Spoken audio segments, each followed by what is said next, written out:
Rendez-vous de 17h à 20h pour les Vraies Voix Sud Radio avec Cécile de Bénibus et Philippe David.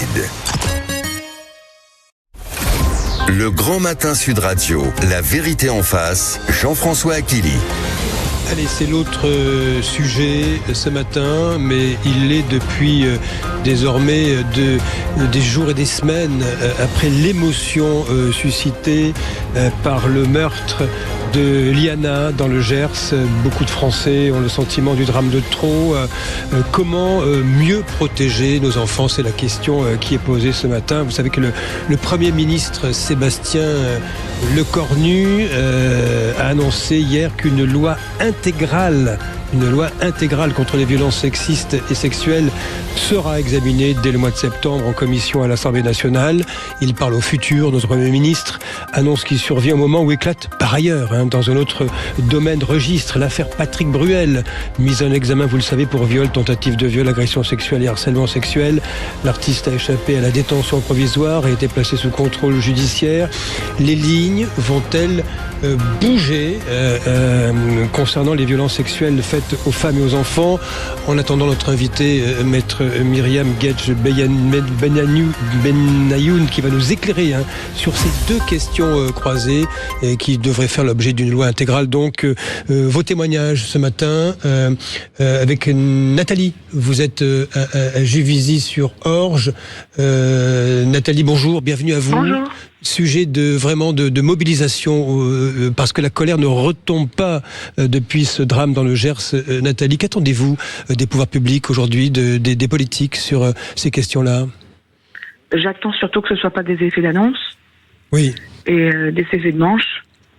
Je pense que de toute façon, il y a un problème de moyens, c'est évident. Il faut former des personnels, ça prend du temps. Donc si on fait une loi intégrale aujourd'hui, ça va mettre quelques années. Recueillir la parole d'un enfant, ce n'est pas évident. Parce que le contraire est vrai aussi. J'entendais un journaliste qui disait que les enfants peuvent aussi mentir. Donc il faut faire très attention avec cette parole. Mais bien évidemment, en ce qui concerne les agressions sexuelles, je ne comprends toujours pas comment on a pu embaucher tant d'animateurs qui ont fait tant d'agressions. On a l'impression d'un réseau. Ils se sont infiltrés dans ce réseau. Une sorte de réseau organisé, c'est la sensation que ça donne, oui. Oui. Notamment avec le périscolaire parisien, ou une espèce de laisser-aller généralisé. Mais ça paraît invraisemblable, vu la dimension du problème. Nathalie. Alors ça paraît invraisemblable, ce qui veut dire que au niveau RH, comment se sont passées les embauches, les entretiens? Comment se fait-il que quand on pointe un souci, on le déplace? Comment se fait-il qu'il ne soit pas suspendu, qu'il ne soit pas mis dehors, avec suivi, avec jugement? Il y a un énorme laxiste. En fin de compte, j'ai l'impression que c'est le haut de l'iceberg. Vous êtes parent, Nathalie? Oui. C'est-à-dire, vous avez des enfants, vous avez... Oui. Je suis maman de 2 adolescents. Oui, d'accord. Donc j'imagine que, comme moi-même d'ailleurs, vous êtes éminemment, on peut l'être aussi sans avoir des enfants, sensibilisé à ces questions. On peut être touché bien sûr. Sans avoir d'enfants, mais quand on en a, on se projette davantage. Oui, bien sûr. Et moi je suis effrayée. Du coup, ça nous fait reculer quand on les met en stage de langue, quand on les met en colonie. Du coup, on recule parce que j'ai plus confiance. À nos mains tremblent pour prendre ce type de décision désormais.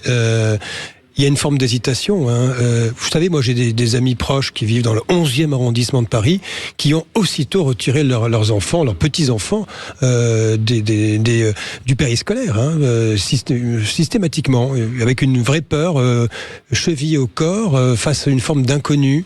Il y a une forme d'incompréhension, Nathalie, sur ces phénomènes. Oui.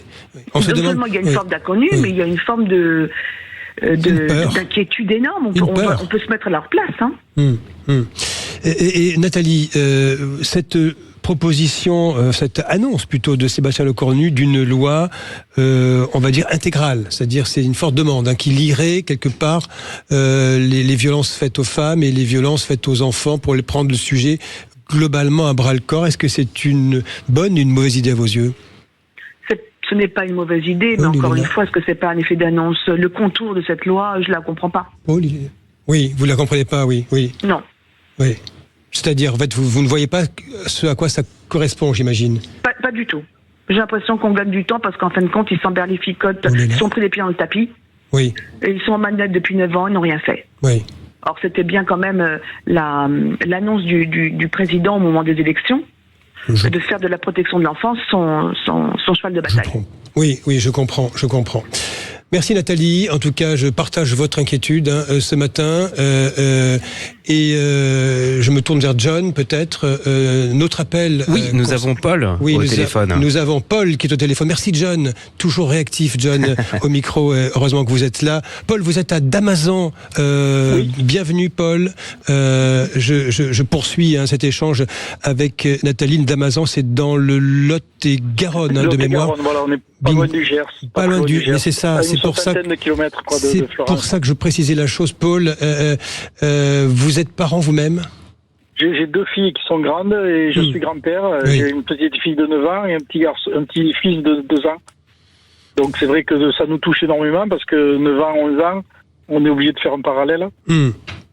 Et on se demande qu'est-ce qui se passe parce qu'on voit que ces affaires-là, il y en a de plus en plus. Il n'y a aucun moyen qui est mis. Aujourd'hui, je pense qu'il faudrait faire une grande réforme de la scolaire, du scolaire pour enlever ce périscolaire et laisser les enfants auprès des enseignants. Parce que mettre des animateurs et autres, je pense que c'est un drame. Parce que ces gens-là, ce sont des prédateurs. Donc, ils postulent pour aller auprès des enfants, que ce soit dans les clubs sportifs, dans le périscolaire, tous les endroits où il y a des enfants, les colonies de vacances et autres. Et c'est très difficile de les cibler, de les cribler. Alors, ce qui est dit, Paul, et c'est un papa qui échange avec vous, je vous rassure, ce qui est dit, c'est que concernant le périscolaire, vous savez ce qu'on entend dire, c'est qu'au fond, il y a une immense part de professionnels dans ce domaine-là qui sont irréprochables. Est-ce que c'est un ménage qui devrait être fait dans le secteur du périscolaire avec des fichiers croisés voilà. C'est très compliqué parce qu'il disait c'est l'absentéisme qui pose problème.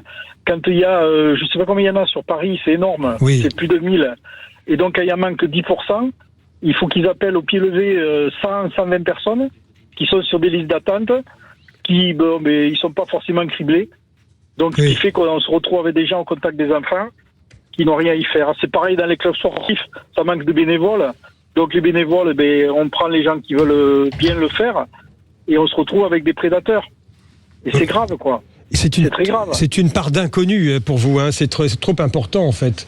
C'est trop important, et moi je suis protecteur. Alors mes filles, je les ai trop protégées, certainement. Mais on y était tout le temps.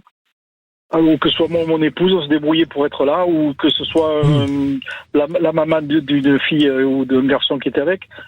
Et là, c'est vrai qu'aujourd'hui, c'est très difficile de faire confiance, quoi. Et j'entends votre inquiétude, Paul, dans le timbre de votre voix, j'imagine. C'est ça, on se projette, en fait. Il faudrait enlever déjà le personnel masculin. C'est pas de la discrimination. Mais à un moment donné, il faudrait les enlever. Auprès des petits, il faut les enlever. Il faut les enlever. Parce que les petits font confiance. Ils font confiance aux adultes. C'est l'autorité. Et les parents leur disent, écoute l'autorité.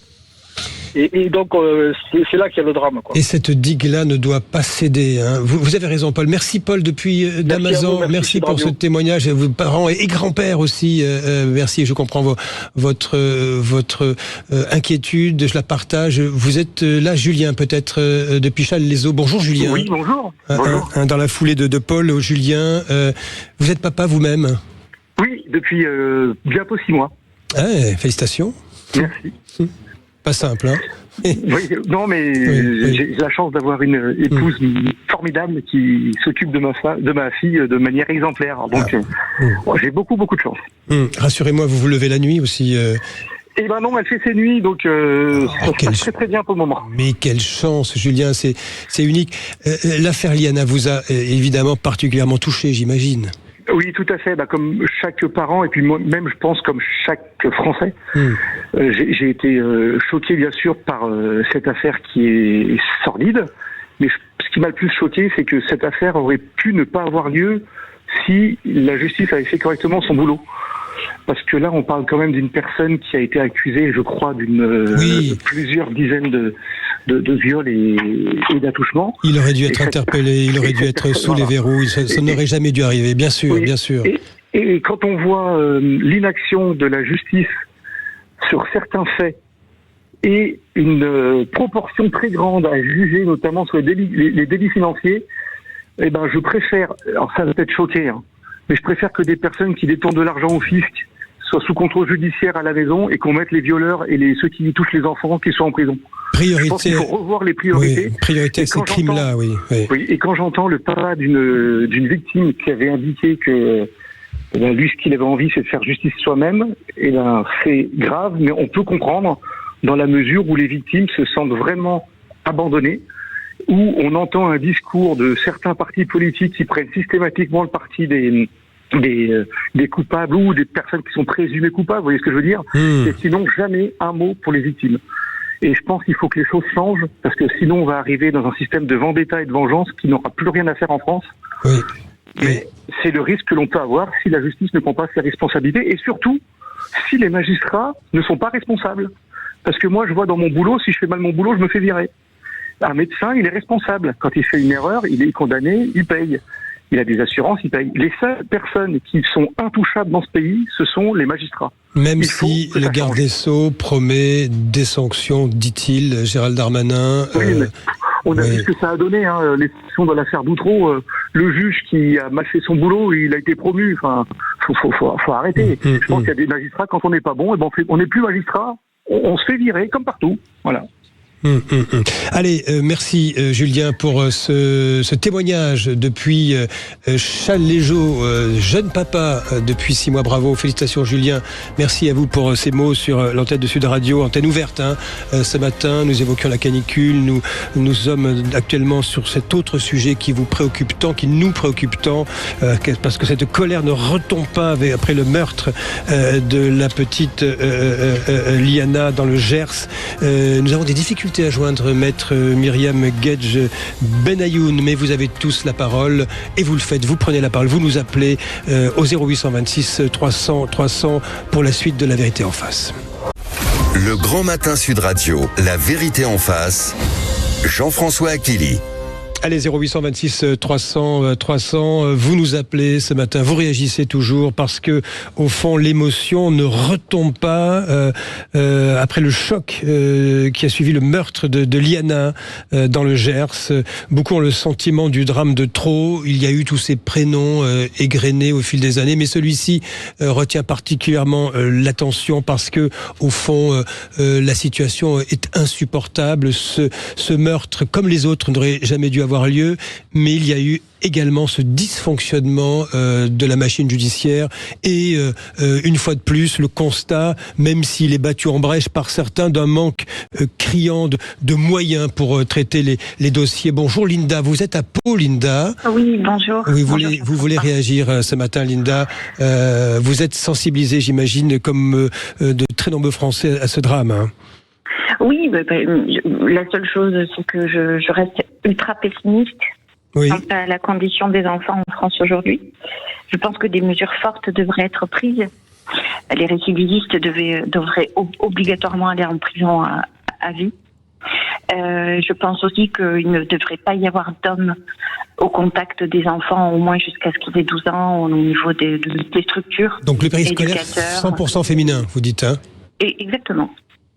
C'est une solution, c'est une idée, c'est une vraie piste, après tout. Pas dans l'âge de 12 ans. Je pense que tout ce qui est professeur, éducateur et tout ça ne devrait pas être au contact d'enfants qui ont moins de 12 ans ou moins, voire 14 ans. Ce serait draconien. Oui, je pense, parce que je ne vais pas dire à l'antenne des choses qui pourraient un petit peu choquer, mais je pense que pour que les pédocriminels soient aussi bien protégés, je pense que il y a une caste aussi qui doit tremper là-dedans. Donc aujourd'hui, c'est dur à entendre, mais on ne peut plus laisser faire. Et je pense que les Français ont une vraie prise de conscience par rapport à ça. Ils veulent protéger leurs enfants et je pense qu'ils feront justice eux-mêmes. Votre témoignage m'intéresse, Linda, parce que vous avez précisé en appelant que vous n'aviez pas d'enfant et ça m'intéresse parce que au fond, je l'ai dit tout à l'heure avec un auditeur précédent, parents ou pas parents, tout le monde est choqué dans le pays par ce qui s'est passé. Bien sûr. Pas nécessairement besoin d'être parent pour comprendre ce qui se passe et avoir porté un regard. Vous avez vu cette loi intégrale qui est annoncée. Nous ne savons pas si elle peut changer les choses. J'ai essayé de creuser un petit peu, si vous le permettez, Linda, les pistes qui seraient sur la table, un traitement réel, spécialisé des violences sexuelles sur mineurs. Il est question d'obligation de signalement, de circulation. C'est vrai que ça a manqué, notamment à Paris, de l'information de façon avec des fichiers clairs, une meilleure prise en compte de la récidive, des profils déjà signalés, des délais d'enquête encadrés, un accompagnement psychologique, juridique, systématique des victimes. Quand vous lisez ça, on se demande si, au fond, tout ça ne devrait pas déjà exister. Un petit mot de conclusion avec vous, Linda, là-dessus. Ça devrait déjà exister, mais on l'a vu même dans d'autres domaines, si vous pouvez me permettre. Toutes les mesures qui ont été prises dans l'urgence suite à des problèmes, des attentats, tout ce que vous voulez, au final, quelques années après, on se rend compte que c'est de la poudre aux yeux et que ça n'a jamais pris. Je pense qu'il n'y a pas de volonté politique aujourd'hui. Voilà, pour protéger les citoyens et leurs enfants. Allez, nous verrons bien en tout cas ce qui ressortira de tout ça. Merci pour votre appel, Linda, depuis Pau. Et bonjour et bienvenue à vous, Soraya. Soyez la bienvenue ce matin sur l'antenne de Sud Radio. Vous appelez depuis Bordeaux, Soraya ? Oui, c'est ça. Bonjour. Et vous êtes directrice d'accueil dans le périscolaire ? Exactement. Votre témoignage est très important ce matin, Soraya. Voilà, et également en colonie de vacances, donc j'encadre beaucoup de séjours avec des enfants donc âgés de 3 à 18 ans. Et je suis un petit peu effectivement, surprise des réactions des auditeurs quand certains disent qu'il faut de jeunes hommes. D'hommes dans les accueils périscolaires. Alors, Soraya, pardonnez-moi de vous interrompre. C'est très important ce que vous voulez nous transmettre ce matin. Parlez bien dans le téléphone, et mettez-vous bien à l'écoute du téléphone, parce qu'on entend assez mal ce que vous dites, et votre témoignage est très important. Allez-y, Soraya. Oui, vous m'entendez là ? Formidable. Ah, super. Oui. J'ai mis sur haut-parleur. Donc, ce que je voulais vous dire, c'est que sur les accueils périscolaires, on est automatiquement, on est déclaré auprès de Jeunesse et Sport. Oui. Donc du coup, si jamais l'animateur en question a un dossier, un bulletin numéro 2, ce qu'on appelle un casier judiciaire, il n'est pas pris. Ça, c'est une certitude. D'accord. Et donc ça, c'est fait avant. C'est fait avant l'embauche en fait. Donc toutes nos équipes sont vraiment, en tout cas chez nous, elles sont vérifiées, tout est vérifié. Donc je suis un petit peu choquée, surtout quand on me dit, quand on dit qu'il faut pas de garçons, alors que il faut vraiment aussi des hommes dans les équipes. Et à contrario, ce qu'il faut savoir, c'est que les professeurs, eux, ne se consultent pas. Tout ce qui est au niveau de Jeunesse et Sport, ils ne sont pas contrôlés en fait, ils sont contrôlés qu'une fois. Donc en fait, il peut faire sa carrière tout le long et jamais il sera embêté par la justice, parce que même s'il a un dossier bulletin, s'il a un casier judiciaire. Vous voulez dire qu'elle est là la faille dans le système, Soraya ? Exactement, tout à fait. Ouais. On fait plus confiance aux professeurs qu'aux animateurs, et ça me surprend un petit peu. Et vous êtes d'accord pour dire que dans l'univers du périscolaire, ça fonctionne, c'est-à-dire qu'il y a une très grande majorité de professionnels irréprochables qui agissent, qui s'occupent de nos enfants. Seulement, il faudrait faire le ménage, si je puis dire. Quand on constate le périscolaire parisien, ce qui s'est passé, il y a quand même des choses à changer quand même. Vous êtes d'accord, Soraya, là-dessus ? Oui, bien sûr. Oui, tout à fait, je suis d'accord. Il y a effectivement la posture de l'animateur. Nous, je sais qu'on travaille énormément là-dessus. Par exemple, on ne prend jamais les enfants sur les genoux, on leur fait pas de câlin, on se protège aussi par rapport à ça. Je sais qu'on ne peut pas changer un enfant seul, donc il y a toujours la porte qui est ouverte. Donc ça, c'est des choses qu'on met en place. Et dans le monde périscolaire ou en colonie, tout est fait justement pour que la posture de l'animateur ne choque pas le parent. Ce qu'il faut savoir, c'est que chez nous aussi, les parents rentrent dans les structures. Je sais que certaines structures, les parents ne rentrent pas. Ça c'est un choix du responsable. Donc on n'a rien à cacher et vraiment tout est mis en place pour que tout soit sécurisé. On est en sécurité plus. Donc vous comprenez l'émotion pour conclure, Soraya, mais peut-être vous appelez aussi à la raison dans ce débat qui ne doit pas en aucune façon déraper. C'est ce qu'on peut se dire ce matin, Soraya. Oui, c'est ça. C'est ça. Depuis Bordeaux. Merci pour votre appel. Merci d'être intervenu. Et oui, de témoignage très important parce que vous y mettez un petit peu de mesure également. Merci Soraya, en direct depuis Bordeaux, directrice d'accueil périscolaire, qui a voulu remettre un petit peu donc de mesure dans ce débat qui suscite une énorme émotion nationale, qui est bien compréhensible. Merci pour tous vos appels ce matin. Maître Myriam Guedj-Benayoun, notre invitée, qui a fait défaut, qui n'était pas joignable et qui sera de retour prochainement dans une prochaine édition parce qu'il y a tant à dire sur ce sujet dans La Vérité en face. Il est 9h57. Merci à tous pour cette antenne ouverte d'une heure sur l'antenne de Sud Radio. Merci à tous. Dans un instant, mettez-vous d'accord avec Valérie Expert et ses deux experts, Gilles Gansman et Félix Mathieu. Vous restez à l'écoute sur Sud Radio.